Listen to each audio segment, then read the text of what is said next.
Bonjour à tous, je vais vous parler dans cette vidéo de l'ego spirituel. Vie et mort de l'ego spirituel. Alors je précise avant de commencer que je fais cette vidéo parce que j'ai un certain recul maintenant sur les questions qui ont trait à la spiritualité, au mouvement New Age, ésotérique, à tout ce qui touche de près ou de loin au développement personnel, pour m'y être vraiment intéressé de très près depuis plus de 20 ans. Et l'autre chose qui me paraît vraiment importante d'être dite avant de démarrer, c'est que dans mes propos, il n'y a pas d'attaque personnelle sur des gens, sur des personnes. J'ai vraiment beaucoup d'empathie et de sympathie pour tous les individus qui en fait sont en démarche spirituelle, en quête de sens, de valeur, de mieux-être, de bien-être, pardon. En revanche, ce que je cible, ce sont les systèmes de pensée, les structures rigides, les carcans de la pensée, les rituels, les codes, les dogmes, toutes les institutions de pouvoir liées au monde spirituel, mais pas seulement. Et c'est ça que je vais essayer d'expliquer dans cette vidéo. Vie et mort de l'ego spirituel, c'est qu'en fait, les âmes et les individus sont pris et sont piégés dans des structures, exactement les mêmes structures de pouvoir, d'autorité, que l'on retrouve dans tous les domaines de la vie humaine, en fait. Dans la politique, en lien avec l'argent, avec la science. Si vous voulez, l'humanité est vraiment contaminée par une sorte de virus mental. Il y a vraiment je fais très attention en disant ça, je pèse mes mots, je pense vraiment qu'il y a un virus mental qui a contaminé l'humanité, et ce virus, c'est le virus de l'autorité, et donc son pendant inverse, c'est celui de la soumission. Autorité, soumission. Pouvoir, domination. Et tant qu'on n'a pas vu ça en tant que système qui a infiltré, qui a coloniser, je dirais, chaque parcelle de notre psyché, notre mental, notre émotionnel, qui nous a conditionné, qui a conditionné notre humanité personnelle et notre humanité collective, alors ce que je vais dire risque de mal être compris et de ne pas être compris du tout. Et je le sais, pour avoir déjà eu quelques retours, des gens se sentent visés et pensent que je suis là pour donner des bons points, dire qui a raison, qui a tort, et me présenter comme quelqu'un qui voudrait donner des leçons, tout en se faisant passer pour quelqu'un qui n'est pas un gourou, alors qu'il serait lui-même un gourou. Enfin, vous voyez un peu la logique. En fait, non, je prends la parole parce que je me sens légitime à le faire, que j'aime faire ça, et que je sens que c'est ma place. En tout cas, je la prends. Et donc, voilà, excusez-moi pour cette intro un petit peu longue, et je ne sais pas si vous allez rester avec moi durant cette vidéo, mais je préfère vous annoncer la couleur pour pas que vous perdiez votre temps et que vous passiez votre chemin plutôt, si c'est pas pour vous cette vidéo. Donc je vais parler de quoi? Je vais parler de ce que j'ai déjà évoqué à plusieurs reprises, mais sous un angle différent et en insistant particulièrement sur cette question de l'ego spirituel. Et donc je vais aborder les milieux du bien-être, donc du développement personnel, du bien-être, les praticiens de ce milieu, donc allons-y. Les médiums, les énergéticiens, les chamans, les guérisseurs. Je pourrais genrer ou non genrer, guérisseuse, guérisseur, mais je m'embête pas avec ça. Donc c'est masculin et féminin, vous l'aurez compris. Chaman, guérisseuse, médium, coach, prêtresse, initiateur, praticien en hypnose, praticien maître Reiki, activateur de prana, activateur de Kundalini, grand initié des mystères d'Isis, canaliseur de Saint-Germain, d'Ashtar, contacter des sphères galactiques.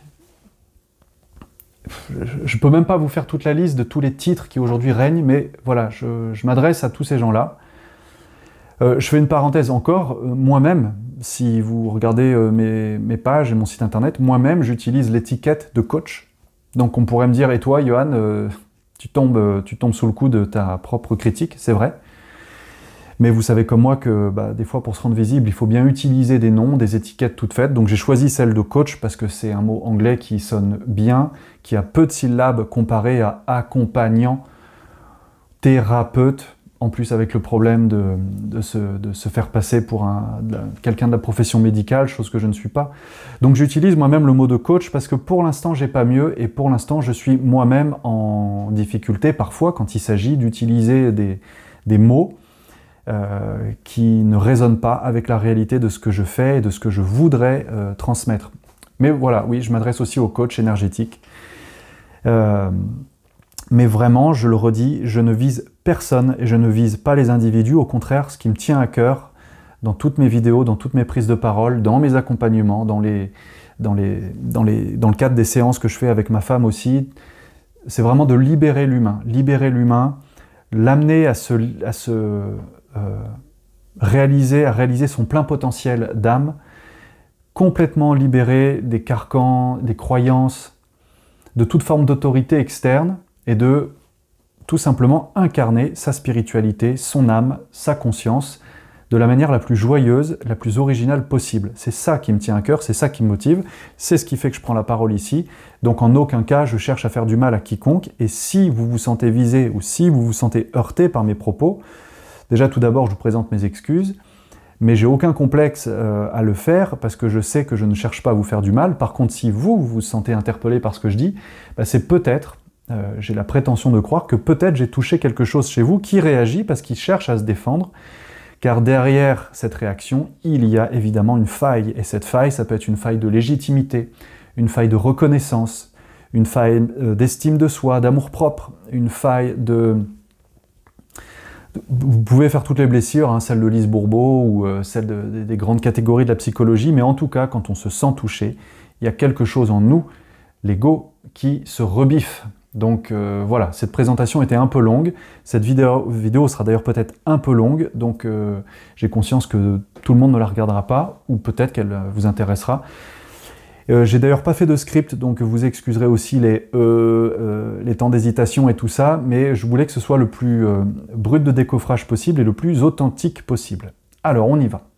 Vie et mort de l'ego spirituel. Je vais prendre comme ça au hasard pour point de départ les années 90, on va dire 90, le tournant des années 2000, et je vais essayer de vous expliquer pourquoi je pars de là et pour arriver ici et à cette question du phénomène de petite mort de l'ego spirituel contemporain.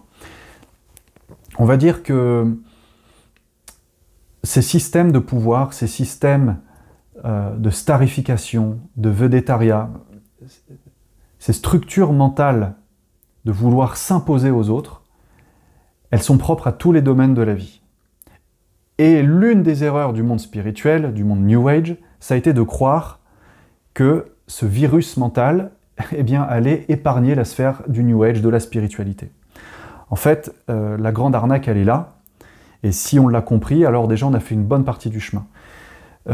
Ce travers de vouloir faire autorité sur autrui, c'est ce qu'on appelle l'ego spirituel, de vouloir s'imposer à l'autre, de vouloir dominer l'autre, de vouloir être le sachant, de vouloir être celui qui a reçu l'éveil, qui a reçu la lumière, celui qui voit la vérité, comparé à celui qui ne serait que dans son ego, justement, et qui n'aurait pas atteint son âme, son esprit. Mais en fait, ça, c'est donc, je le disais, c'est une structure, une manière de penser, un virus mental qui a contaminé la spiritualité elle-même. Alors je disais il y a une trentaine d'années, pourquoi? Parce que, souvenez-vous, si vous êtes suffisamment âgé, vous avez suffisamment de recul pour vous souvenir des années 90, et je me souviens très bien qu'à cette époque-là, les grosses vedettes du monde spirituel s'appelaient Eckhart Tolle, Deepak Chopra, Drunvalo Melchizedek, Doreen Virtue, avec toute l'angéologie, les tarots des anges, ces choses-là. Alors qu'est-ce qu'on avait chez Eckhart Tolle? On avait le pouvoir du moment présent, comment revenir au moment présent. Deepak Chopra, les 7, je ne sais plus ce que c'était, les 7 lois du succès, ou enfin bon, on était déjà dans une logique à la fois marchande, le succès, gagner, à la fois spirituelle, les 7 lois spirituelles. Donc il y avait déjà, si vous voulez, en germe, toutes les notions qu'on voit maintenant qui ont explosé de succès, de pouvoir, donc de vedettariat, d'autorité, de pouvoir, ouais, je l'ai déjà dit. Et puis aussi avec Doreen Virtue, des gens comme ça, toutes ces notions de monde parallèle, le monde des anges, le monde des entités, le monde, enfin des entités célestes, positives bien sûr. Donc il y avait en germe et en puissance, il y en a beaucoup d'autres, hein, j'ai oublié de citer, il y avait je crois aussi Don Miguel Ruiz avec les 7 accords Toltec. Et tout ça, attention, je ne suis pas en train de vous dire que c'était mal, je dis c'était ça les grosses ventes, c'était ça les têtes de gondole dans les librairies. C'était une époque, encore il y a 30 ans, où on lisait des livres, parce qu'il n'y avait pas encore Internet comme aujourd'hui, donc il n'y avait pas Instagram, Facebook, YouTube, TikTok. Le contenu n'était pas éthérique comme aujourd'hui, il était encore papier, matériel, donc les gens lisaient, et donc on avait beaucoup de livres comme ça dans les librairies qui étaient présentés comme étant le best-seller du moment. Et c'était donc cette démarche de best-seller, d'auteur à succès, comme on dit, s'inscrivait dans ce système marchand, capitaliste, et aussi un système religieux, j'insiste, c'est-à-dire un système d'idolâtrie, un système de croyance, de fidélisation des personnes à un maître, à un enseignant, à un gourou. D'ailleurs, aujourd'hui, il me semble qu'il y a des gens qu'on appelle encore gourous, hein, Sadhguru en est un. Donc, je disais qu'il y a 30 ans, on était là. Et ces graines qui ont été plantées il y a 30 ans sur le développement personnel, libérer votre pouvoir, libérer votre potentiel, retrouver votre origine divine. Il y avait aussi tous les travaux de Greg Braden à cette époque-là, rejoint ensuite par son ami Bruce Lipton et le troisième, je suis sûr. Donc ce que je veux faire apparaître ici, c'est que on était en train de cultiver les mêmes ressorts, d'activer les mêmes ressorts de pouvoir et d'idolâtrie à travers la spiritualité. On nous a dit, grâce au New Age, qu'on avait purgé la spiritualité du monde religieux, qu'on avait purgé la spiritualité des dogmes catholiques, juifs, du monde musulman, du bouddhisme aussi, qu'on avait vraiment expurgé la spiritualité de toutes ces règles, de tous ces vieux livres, et en fait pour les remplacer par d'autres livres et d'autres règles, d'autres codes, avec d'autres prêtres, d'autres papes, d'autres cardinaux, que sais-je, d'autres mystiques. Et il y a juste eu en fait un transfert d'autorité entre le monde capitaliste, politique, religieux. Avant, c'était quoi? C'était les communistes contre les libéraux, les capitalistes contre les syndicalistes. Et puis on est passé dans une autre dichotomie. Les New Age versus les religieux. Mais on a gardé exactement la même structure, le même ordre. Pyramidal, tant qu'à faire, le sachant, les fidèles, le maître, les disciples, l'enseignant, les participants au stage. Rien n'a changé. Rien n'a changé. Vous voyez que ces deux tendances, la tendance religieuse, avec toute l'idolâtrie qui entoure bien toutes ces personnalités, la religion, donc, et la quête du pouvoir, devenir soi-même. En anglais, on parle de empowerment. En français, on n'a pas le mot. Une traduction barbare serait l'empouvoirment. Je crois que ça n'existe pas. C'est un néologisme affreux. Mais cette idée de prendre du pouvoir, les Américains parlent toujours de empowerment. Soyez, réappropriez-vous votre pouvoir spirituel de co-créer avec le divin, de créer votre vie de rêve, de devenir la meilleure version de vous-même, d'être riche, abondant, beau, belle, rencontrer l'âme sœur, d'être connu, reconnu, aimé. Mais en fait, tout ça, vous voyez bien que ce sont les mêmes ressorts du vedettariat, de la starification, de la pipolisation de notre société appliquée au monde spirituel. Et donc là où je veux en venir, ce que je veux vous faire apparaître là, c'est que toutes ces tendances qui étaient là en germe il y a 30 ans, se sont démocratisées, se sont déversées dans l'espace public. Avant, c'était des niches. Maintenant, ce ne sont plus des niches, c'est du mainstream. J'étais en voiture l'autre jour, j'entendais une émission de radio sur une chaîne publique, du service public, qui parlait de la loi d'attraction. Alors ça y est, c'est fini, c'est terminé. Je veux dire, quand on en est là, c'est terminé. La spiritualité est morte, c'est fini, c'est foutu. À partir du moment, les pouvoirs publics et, j'allais dire, toutes les instances se sont jetées sur le morceau de viande, on sait que le cadavre est consommé. La spiritualité version New Age, version réussite, clé de la réussite, reprenez votre pouvoir, c'est has-been, c'est terminé. Et pourquoi c'est has-been et pourquoi c'est terminé? Parce que tous les gens qui se sont jetés dans ce créneau, en fait, n'ont pas voulu, je dirais, n'ont pas réellement voulu s'accomplir de manière originale, unique et authentique. C'est-à-dire finalement faire germer leur authenticité, s'accomplir en tant qu'âme, en dehors d'un système. Non, ils sont rentrés dans le système pour briller, parce qu'ils voulaient briller. C'est ça l'ego spirituel, vouloir briller. Et c'est une énorme différence que de vouloir briller et de rayonner. Je vais en reparler plus loin. Vouloir briller, donc, et là je parle de toutes les personnes qui ont adhéré à ces mouvements de bien-être, de développement personnel, de spiritualité 2.0, de nouvel âge, mais vous imaginez pas tous les domaines que ça touche, absolument tout. Et je suis vraiment, je le dis sans honte, je suis un assez gros consommateur de contenu en ligne parce que je suis très curieux et vraiment, comment je pourrais dire ça, je suis vraiment passionné par mon époque. J'aime savoir, sentir le Zeitgeist, l'air du temps. Donc je regarde, c'est comme si tous les matins on ouvre sa fenêtre pour respirer un bon bol d'air. Moi j'aime passer la tête par la fenêtre des réseaux pour voir ce que font les gens, où en est l'état d'esprit global, où en est le niveau de conscience global. Et je trouve ça extrêmement pauvre parce qu'en fait je me rends compte que l'immense majorité des gens, je dis bien l'immense majorité, pas tout le monde, je connais des personnes extraordinaires qui font un travail remarquable et qui sont coachs, sont médiums, sont chamans. Donc vous voyez, tout n'est pas à jeter.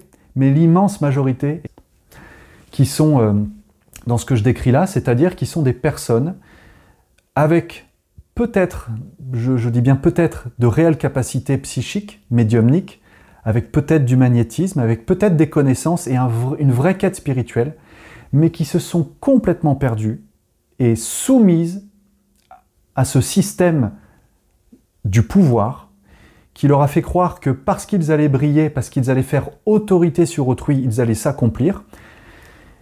Et donc, ils ont finalement, ils sont entrés en soumission à leur ego spirituel. Ils ont mis leur âme en soumission à l'ego spirituel qui veut impressionner, qui veut faire autorité sur autrui, en se présentant comme un maître. Alors là, vous pouvez mettre tout ce que vous voulez derrière hein, comme adjectif, maître Reiki, maître en hypnose régressive quantique, maître en technique Lao-Chi, maître en magnétisme, maître en...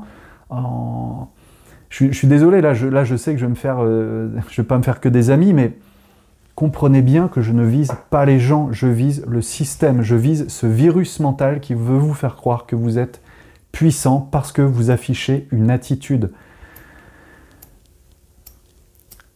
On impressionne, on ne fait pas autorité sur autrui. On impressionne, on ne peut éventuellement impressionner que les gens, non pas parce qu'on brille, mais parce qu'on rayonne quelque chose qui attire réellement les individus, comme une eau fraîche et vive attire les âmes ou les personnes pour se rafraîchir, pour boire quelque chose de sain. Si vous voulez, cette attitude, je l'ai dit dans plein de vidéos, elle est vraiment héritée de l'ère des poissons. Sur les plus de 2100 années, hein, une ère c'est 2160 ans, et on est encore dans l'ère des poissons, mais on passe dans le Verseau. Mais donc sur les plus de 2000 ans qui se sont écoulés, vous voyez qu'en fait, on a cultivé, je dis on parce que les âmes ont migré, donc on est passé là-dedans. Moi, je pense vraiment que on n'est pas né là simplement sur un coup d'essai dans cette vie, il y a eu du passé, du passif, karmique même d'ailleurs, dans l'ère du poisson. Et donc nous avons été initiés, je l'ai déjà dit, dans l'ère des poissons, à nous relier, religarer, la religion. Nous avons été initiés à à créer du lien, à reconnaître le divin, créer du lien et reconnaître le divin. Donc, si vous voulez, à faire reliance avec le divin. Mais ça a été une reliance, cultiver une attitude comment dire, de recueillement, de reliance avec l'extérieur, avec le divin au-delà de soi, c'est-à-dire dans le ciel, loin peut-être dans le temps et l'espace. Reconnaître l'autorité des maîtres, des enseignants spirituels, reconnaître les capacités des chamans, des druides, des oracles du temps de la Grèce antique, les oracles de Delphes, ou comment on les appelait, les Pythis, je crois, ou les Pitris, je ne sais plus comment on appelait ça. Et donc on a reconnu, si vous voulez, ce pouvoir au divin, on a reconnu cette capacité à avoir du pouvoir au détenteur du savoir, des connaissances, des mystères, au détenteur des initiations.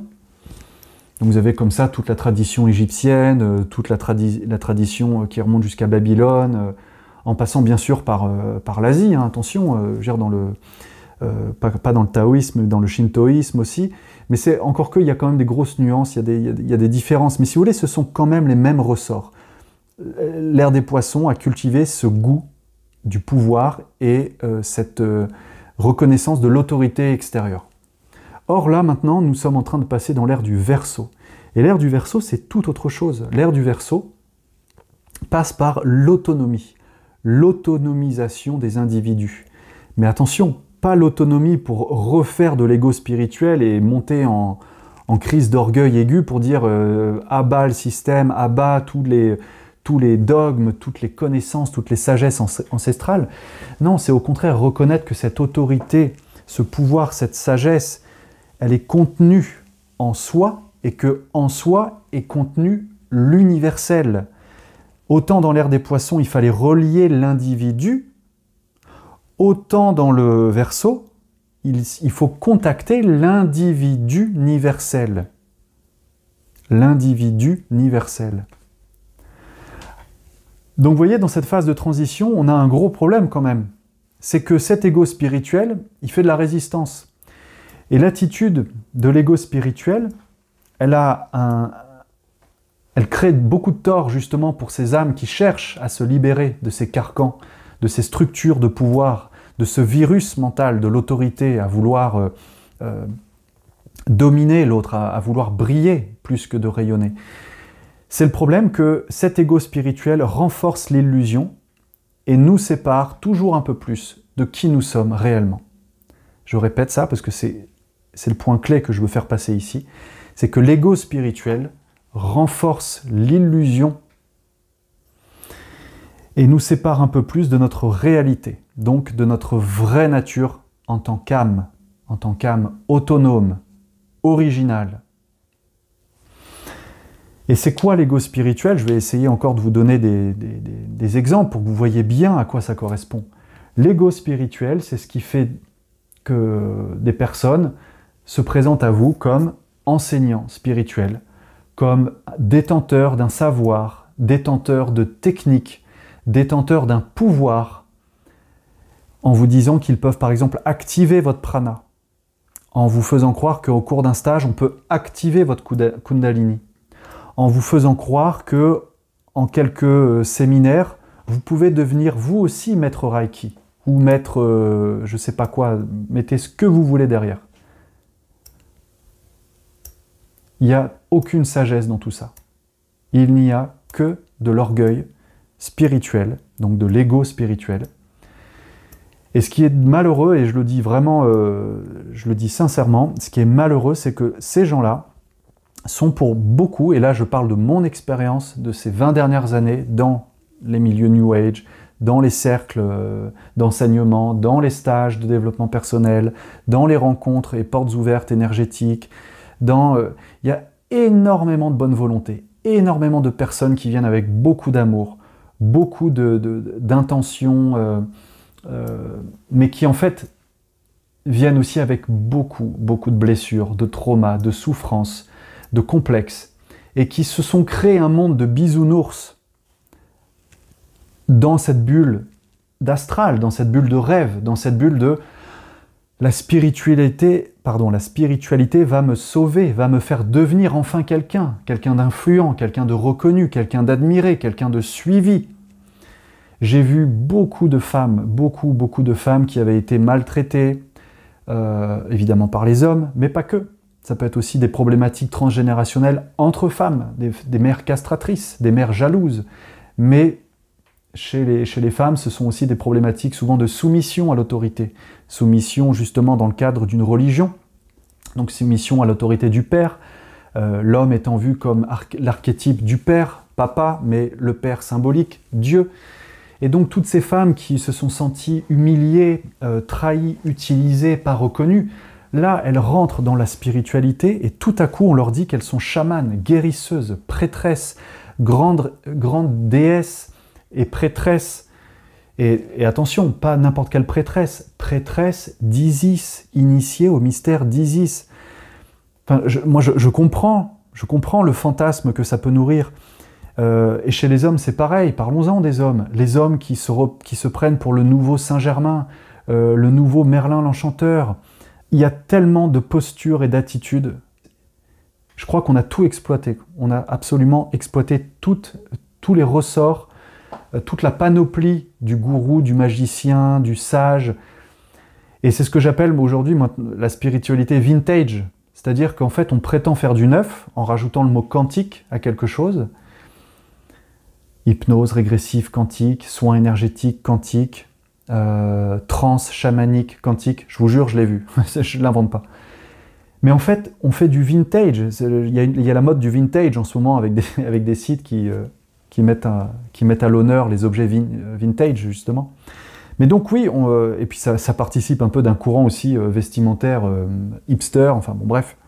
Mais on fait du vintage, c'est-à-dire qu'on va chercher dans le passé, donc dans le passé lointain, hein, le passé chamanique, le passé celte avec la culture des druides, le passé nordique, avec les déesses comme Freya, avec les déesses Odin, Thor.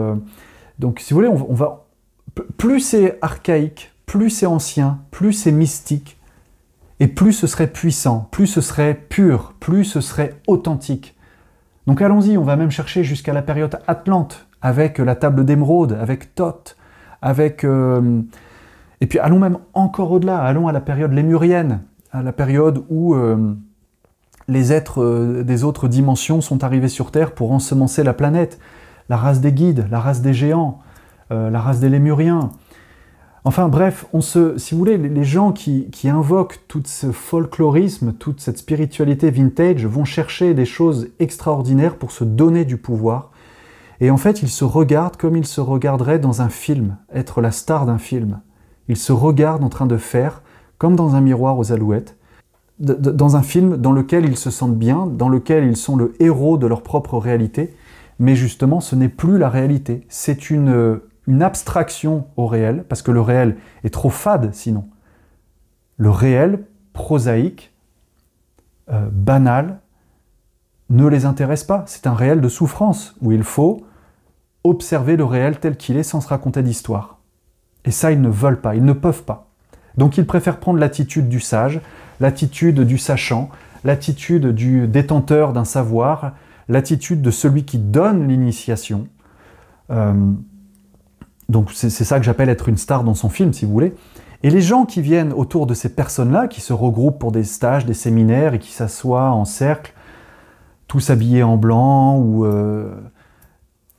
qui font des initiations avec des plantes maîtresses, qui font des rituels avec des plantes racines, ou qui attendent que le maître du stage s'adresse à eux pour leur dire leurs 4 vérités de manière brutale, parce que lui aurait la révélation soudaine transcendantale, et il délivrerait comme ça, sous quelques punchlines assez violentes, quelle est la problématique de la personne. Mais c'est d'une violence et d'un...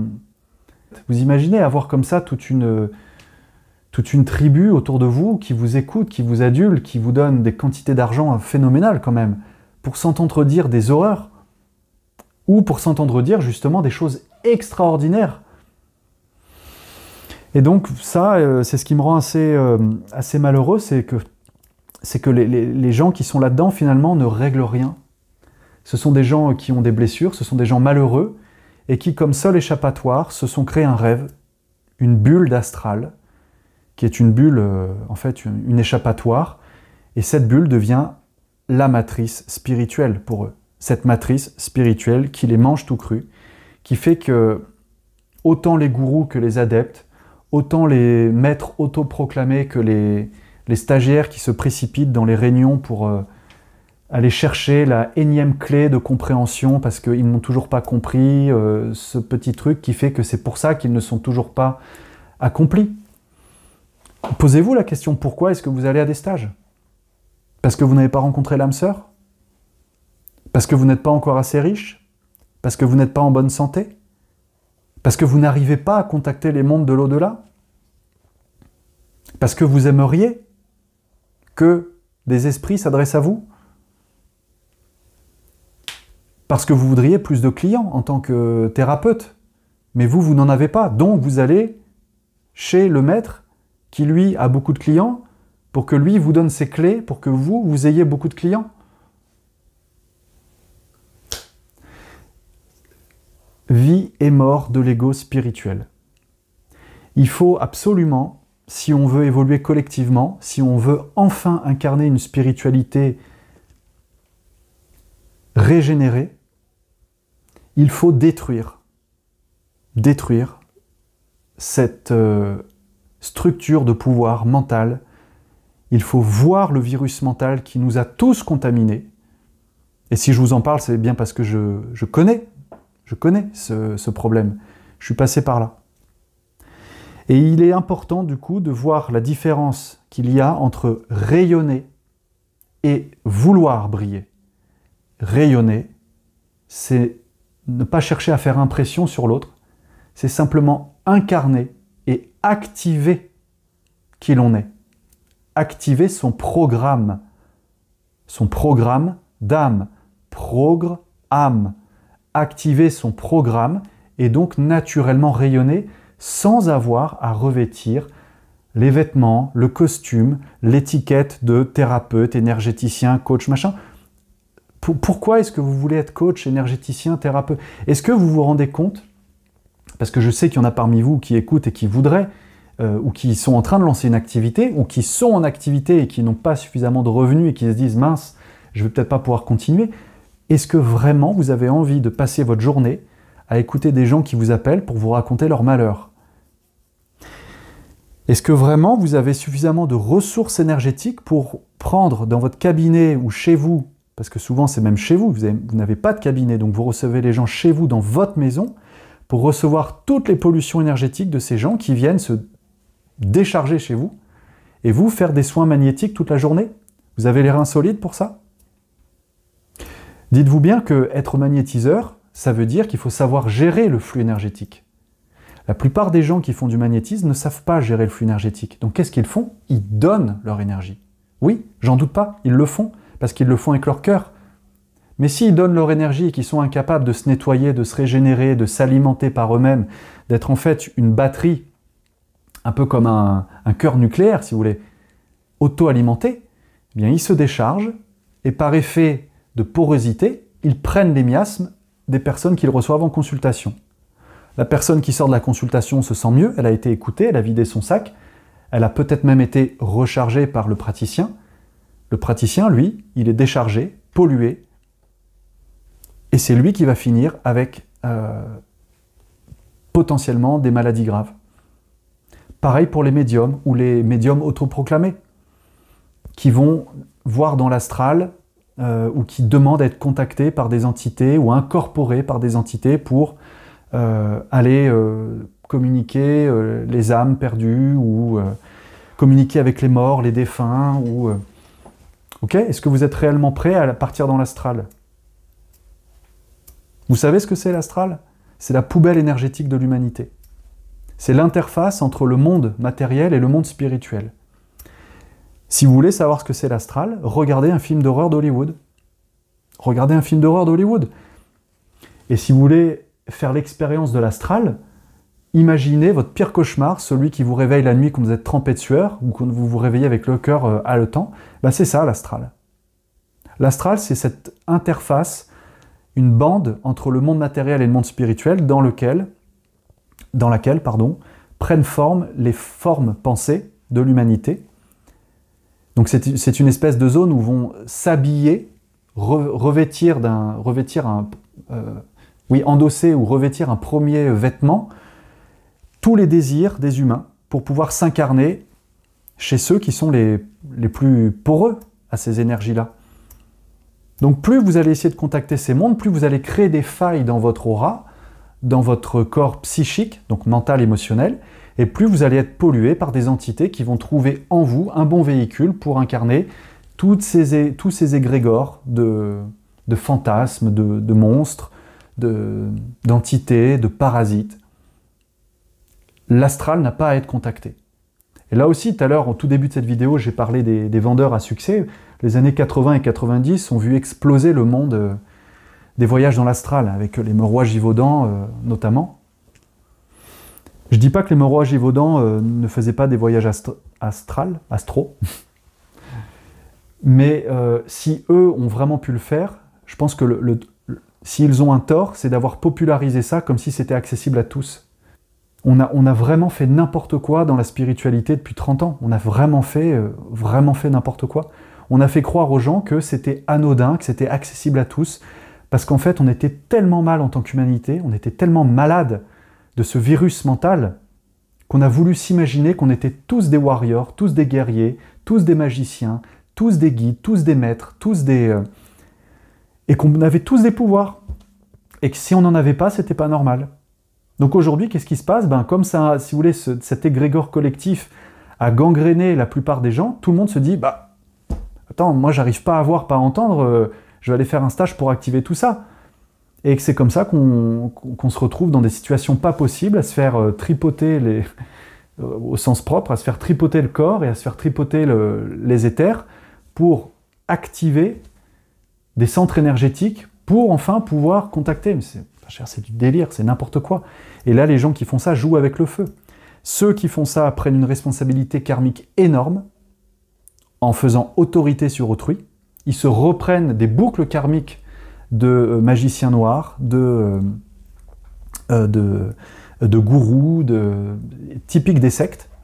Et ceux qui vont là-dedans et qui reçoivent ces soi-disant initiations, ces soi-disant activations, eux se reprennent une boucle de nettoyage karmique parce qu'ils ont été en soumission, parce qu'ils n'ont pas fait confiance à leur lumière intérieure, parce qu'ils ont péché par orgueil en voulant devenir quelque chose qu'ils n'étaient pas.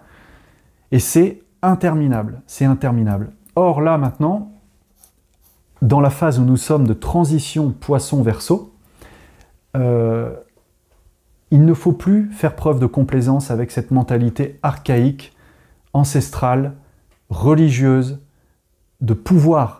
Ce mode de pensée qui veut faire autorité sur les êtres, c'est le même qu'on a dans la politique, dans toute l'industrie, dans la science, dans tous les domaines confondus, qui font que les gens sont en soumission à l'autorité. Le seul moyen de s'en sortir, c'est de prendre ses responsabilités en tant qu'individu, en tant qu'âme, de reconnaître ses besoins essentiels, de reconnaître ses éventuels dons et talents, son originalité propre, et de ne plus chercher à briller comme les autres brillent. Parce que c'est ça, on a toujours l'impression que parce que les autres brillent là-bas, nous aussi on devrait briller. Et c'est pas parce qu'il y a quelques pervers narcissiques ou quelques manipulateurs qui tirent profit de vous qu'il faut vous aussi devenir un manipulateur, une figure autoritaire. À vous de montrer l'exemple et de casser ce cycle karmique, ce cycle de soumission, et enfin d'entrer dans un cycle de service. Je l'ai toujours dit, je le rappelle, on a fait asservir, se servir, il est temps de passer à servir. Et comment mieux servir qu'en étant responsable et autonome, en sachant qui l'on est et faire ce que l'on a à faire, sans chercher à être un coach, un énergéticien, un guide, un maître, un éveillé, un enseignant essénien, je ne sais pas quoi. Il y en a marre de tout ça, en fait. Il y en a vraiment marre. C'est de la pollution permanente qui cultive l'orgueil et l'ego. Donc j'invite de tout mon cœur, je vous invite, je vous interpelle directement, vous qui m'écoutez, je vous interpelle à vraiment vous questionner avec douceur, avec tendresse, avec compassion. L'idée, c'est pas de se faire mal, mais à vous demander si vraiment vous êtes libre. Et à vous demander, qu'est-ce que la liberté en fait? Est-ce que la liberté, c'est de suivre des rituels, des protocoles, de suivre des guides, des maîtres? Et j'espère vraiment que si vous m'écoutez, vous ne me voyez pas ni comme un guide, ni comme un maître, ni comme un gourou, ni comme un sachant qui vous fait un cours et qui vous dit ce que vous devez faire. Je préfère de très loin que vous me voyez comme un original qui parle tout seul, avec ses 100 vues sur une vidéo, mais qui est là pour faire germer en vous la notion de liberté, d'originalité, de créativité, de joie. Et je ne suis pas en train d'entretenir vos vieilles lubies de pouvoir, d'ego et de... Donc demandez-vous, êtes-vous réellement libre? Comment participer à ce mouvement collectif de l'ère du Verseau qui vise à faire émerger l'âme autonome, l'individu universel en chacun de vous.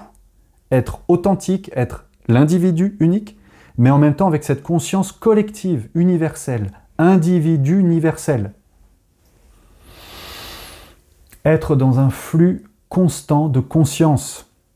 Un flux constant de conscience. C'est ça l'âme, être dans votre flux constant de conscience. Voir, être capable de voir les systèmes qui vous asservissent, qui vous imposent des dogmes, des croyances limitantes, qui entretiennent en vous le culte du pouvoir, le culte de la personnalité.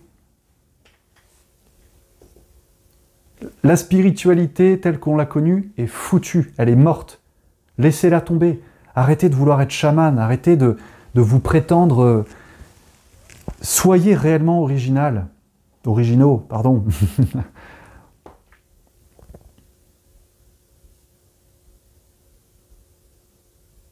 Il faut faire tomber les structures. Il faut faire tomber les systèmes d'endoctrinement, les illusions. Et la spiritualité n'y a pas échappé. Je vous quitte en vous donnant un exercice, comme ça vous allez voir de quoi je parle. Prenez, allez dans votre bibliothèque, si vous êtes chez vous. Là on est vendredi, ça tombe très bien, vous avez le week-end pour faire cet exercice. Allez dans votre bibliothèque, prenez tous vos livres, tous, regroupez-les. Regardez dans tous les titres, tout ce qui relève de la section développement personnel, bien-être, spiritualité, New Age, ésotérisme, occultisme, magie, Wicca, j'en sais rien, enfin vous avez compris. Tout. Vous prenez tout et voyez si vous êtes capable de vous séparer d'au moins la moitié de tous ces livres. Au moins la moitié. Ne gardez que l'essentiel. C'est-à-dire ce qui peut-être vous nourrit réellement dans le fait de cultiver votre autonomie, votre originalité. Tout ce qui est de l'ordre de suivez tel protocole pour accéder à l'abondance, oubliez. Devenez magicien blanc, oubliez. Comment devenir maître Reiki, oubliez. Excusez-moi, j'ai tendance à être un peu sarcastique quand je dis ça, mais si vous voulez, c'est tellement de la pollution c'est dégoulinant d'astral tout ça. On doit se purger de ça. Donc, s'il vous plaît, faites cet exercice, pas pour moi, pour vous, pour voir si vous êtes capable d'abandonner toutes ces béquilles, au moins la moitié de vos livres. Premier exercice. Et le deuxième exercice, si vous êtes praticien en énergétique, et même si vous n'êtes pas praticien en énergétique, si vous avez un travail à côté qui n'a rien à voir avec la spiritualité, tant mieux. Mais par contre, si vous avez des rituels, des rendez-vous avec vous-même, donc pour être très concret, ça peut être des rituels de méditation, des rituels de yoga, des rituels de magie. J'allume ma bougie, je brûle de l'encens, je tire les oracles, je pendule, je vais dans mon jardin, près de l'arbre, pour rendre... Bon, je ne suis pas en train de vous dire que c'est pas bien, mais écoutez bien l'exercice. Est-ce que pendant une semaine, vous êtes capable de ne faire et de ne suivre aucun rituel? Aucun. Pas de méditation, pas de yoga, pas de connexion aux anges, pas de tarologie, pas de divination, pas de rien. Le silence intérieur. Est-ce que vous êtes capable de faire ça? Vous verrez que c'est dans le silence intérieur que vous avez toute votre richesse, toute votre originalité, toute votre authenticité. Videz votre bibliothèque. Faites le silence intérieur pendant une semaine. Bon courage!